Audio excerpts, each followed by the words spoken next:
Capítulo 137. Los destructores son increíbles. Son lo máximo. 16 de diciembre, año 1 del nuevo calendario mundial, Reino de Rastal, segundo puerto militar de la capital. ¿Qué vamos a hacer? Desde el amanecer, se llevaba a cabo una reunión de emergencia tras confirmarse la incursión de la flota del Comité Popular y su ataque a la Armada de los Estados Unidos. Los oficiales estadounidenses recién llegados también participaban en la mesa de estrategia. Al final, dado el rumbo de la flota del Comité Popular, la Armada de Estados Unidos se vio simplemente envuelta en el conflicto. El portaaviones no sufrió persecución y, de hecho, logró hundir uno de los botes voladores gigantes. Tengo la impresión de que las barreras del enemigo funcionan distinto a las de la antigua Tasman, comentó el almirante de la flota estadounidense mientras revisaba las imágenes grabadas por el grupo de ataque. Sin duda. De lo contrario, el portero no habría tenido que vaciar todos sus silos para derribar uno solo, respondió el capitán del portaaviones. Los oficiales de Rastal observaban las imágenes con los ojos como platos. No podían procesar cómo un armatoste tan enorme, que ni siquiera era un dirigible, podía volar a esa velocidad. Cabe decir que la fuerza estadounidense en el puerto consistía solo en el portaaviones, el LCS y el buque de suministros. Los dos destructores aún no llegaban. El portero venía remolcando al Nietzsche, que estaba gravemente dañado. E incluso cuando llegaran, uno necesitaría entrar a dique seco de inmediato y el otro estaba sin municiones. ¿Podríamos transferir los contenedores de misiles del Nietzsche al portero una vez atraquen? De esa forma, tendrían al menos un destructor capaz de combatir. ¿Sacar misiles de un casco escorado? ¿Cómo? Incluso si intentaran meterlo en el dique de Rastal, no tenían los planos de la clase Arleigh Burke. Si vaciaban el agua del dique sin las dimensiones exactas, los soportes no coincidirían y el buque podría volcar. Los dos barcos que se quedaron en Australia vienen a toda máquina, pero no llegarán antes de que el enemigo inicie su invasión. Un crucero clase Ticonderoga y un destructor clase Arleigh Burke, acompañados por dos buques australianos, venían en camino, pero tardarían días. Para entonces, los botes voladores ya estarían tierra adentro en Rastal. No queda otra que apostar por la superioridad numérica. Reunamos todos los aviones y barcos disponibles, sugirió un oficial de Rastal. A diferencia de Asgard, que tiene aviones de hélice con tecnología un tanto avanzada, los aviones de Rastal equivalen estrictamente a los de principios de la década de 1940. Existía la posibilidad de que sus bombarderos en picado ni siquiera pudieran alcanzar la velocidad del bote volador enemigo, pero era mejor que no hacer nada. ¿Podemos contar con el apoyo aéreo de los Estados Unidos? Ante la pregunta del general de Rastal, el capitán del portaaviones negó con la cabeza con desánimo. En el enfrentamiento anterior agotamos casi todas las municiones de ataque a tierra y antibuque. Tenemos suficientes misiles aire-aire para escolta o defensa aérea, pero no esperen mucho contra esos botes voladores gigantes. Resulta que los pañoles de munición del portaaviones estaban llenos de misiles antiaéreos destinados a ser entregados a Rastal junto con los F-A-18A-B, por lo que habían dejado en tierra gran parte de su armamento pesado de ataque a superficie. En cualquier caso, no tenemos la opción de no interceptarlos. Nosotros saldremos a luchar, declaró el oficial de Rastal. Nosotros también saldremos. Tenemos una deuda que cobrar. Pero ir sin un plan sólido es. El almirante estadounidense hizo una mueca de disgusto. La acumulación de fuerzas y logística en esta región apenas estaba comenzando.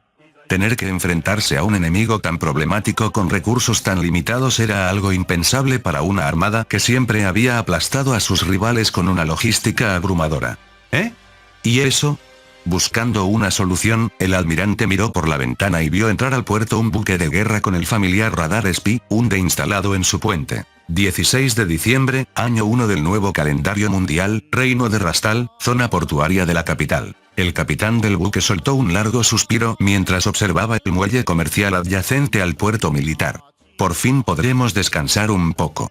Bueno, aún nos queda el viaje de vuelta, le recordó su segundo. Se trataba del JS Kong, el primer buque Aegis de la Fuerza Marítima de Autodefensa de Japón, JMSDF.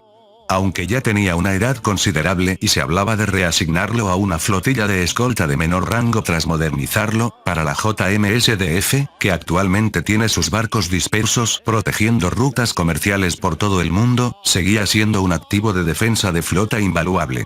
Eso sí, al no tener hangar para helicópteros, era un poco incómodo para escoltar convoyes. Venían de escoltar un grupo de 4 barcos de transporte de vehículos y 4 portacontenedores desde Japón. Los acompañaba el buque de suministros MASH para proveer combustible y apoyo de helicópteros. Aunque el MASH no está diseñado originalmente para operar helicópteros de patrulla, los obligaban a llevar un SH-60K bajo la extraña lógica de que si tiene hangar, se puede. Los sistemas Zeus Mk-15 Block 1B instalados apresuradamente en la proa y sobre el hangar eran un recordatorio de la inestabilidad de este mundo. Vaya, hay un clase Nimitz ahí, comentó un oficial. Debe ser la flota que visitaba Australia. No veo a sus escoltas. Sin saber que el portaaviones acababa de entrar, otra vez, en estado de guerra, los marinos japoneses estaban bastante relajados. Zarpamos en 2 días. No tendremos mucho tiempo. Entre el repostaje y la carga de víveres frescos, quizás podamos dar permiso a media tripulación para bajar a tierra a mediodía. Eso espero. Sintiendo un extraño presentimiento, el capitán solo pensaba en que al menos quería comprar algún recuerdo. 16 de diciembre, año 1 del nuevo calendario mundial, Reino de Rastal, segundo puerto militar. Por lo tanto, vamos a rediseñar el plan de operaciones, anunció el almirante estadounidense. En la sala se habían reunido oficiales de la Armada de Estados Unidos, de Rastal y de la Fuerza Marítima de Autodefensa de Japón. Pero, ¿qué cambia en el plan con un solo destructor más?, protestó uno de los oficiales de Rastal. Para los estándares de Rastal, el buque japonés tenía el tamaño de un crucero, pero el JS Kon está clasificado como DDG, un destructor, DD, con capacidad de misiles guiados, G. Es que los destructores actuales son increíbles. Son lo máximo. Respondieron al unísono y con las mismas palabras el oficial estadounidense y el mando japonés. Los oficiales de Rastal retrocedieron un paso, un poco intimidados por el entusiasmo. No hay tiempo ni para comerse un burrito de pollo. Revisemos el plan, añadió el almirante estadounidense, siguiendo un poco la corriente. Se han confirmado 3 botes voladores enemigos. 2 ya han sido derribados. Si neutralizamos el último, el resto es una flota convencional. Si los desgastamos con misiles antibuque, la flota de Rastal podrá aniquilarlos sin problemas. Declaró que el único problema real eran los botes voladores con barreras, pero precisamente por no saber cómo lidiar con ellos estaban en apuros. En la campaña de Tasman, las barreras desaparecían después de ser activadas si esperábamos lo suficiente. Sin embargo, las que vimos ahora no parecen disiparse con el tiempo. Un murmullo recorrió a los estadounidenses y japoneses. Como resultado, tuvimos que romper la barrera por fuerza bruta y nos quedamos sin munición. El Nietzsche tiene misiles, pero está escorado y no hay tiempo para el trasvase. El almirante miró hacia los japoneses. Afortunadamente, ha llegado un refuerzo que es, básicamente, el mismo tipo de buque. Hundiremos al bote volador con un ataque de saturación de misiles. Hubo vítores entre los estadounidenses y los de Rastal, pero los japoneses pusieron cara de circunstancias. Hay un pequeño problema con ese plan, intervino el capitán del Kon con dificultad. ¿Qué pasa? No tenemos suficientes misiles. Un silencio incómodo se apoderó de la sala. El porter lanzó 42 misiles entre SM-2 y SM-6, más un SM-3 al final para hundir al enemigo, ¿cierto? Así es. Yo no puedo usar un SM-3 por decisión propia.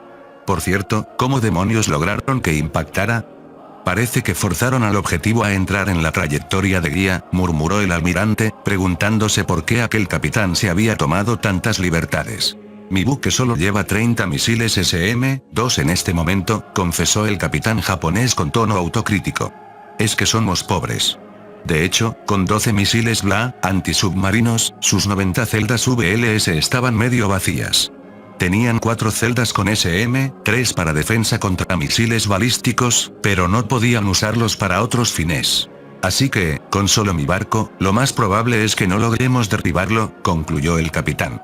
Nosotros tenemos 4 misiles Slammer restantes, no es suficiente, dijeron los americanos. ¿No sería más fácil pedir permiso para usar los SM-3? La sala se volvió un caos de discusiones. Escuchen, se me acaba de ocurrir algo, dijo el almirante alzando la voz. Todos los ojos se posaron en él. 16 de diciembre, año 1 del nuevo calendario mundial, aguas entre Rastal y el Comité Popular, Armada del Comité Popular, acorazado espíritu de asalto. Maldición. ¿Por qué tardan tanto?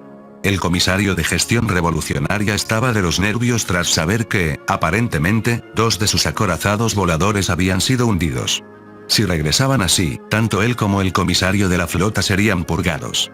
Al menos debemos reducir la capital de Rastal a cenizas. Sin ocultar su irritación, continuó. Aún no encuentran a la flota principal de Rastal. Desde el encuentro con lo que creían que era un crucero de Rastal, el USS Nietzsche, no habían vuelto a ver ni una sombra en el mar. Ni siquiera sabían si la flota enemiga había zarpado. Estamos enviando aviones de reconocimiento hacia la capital.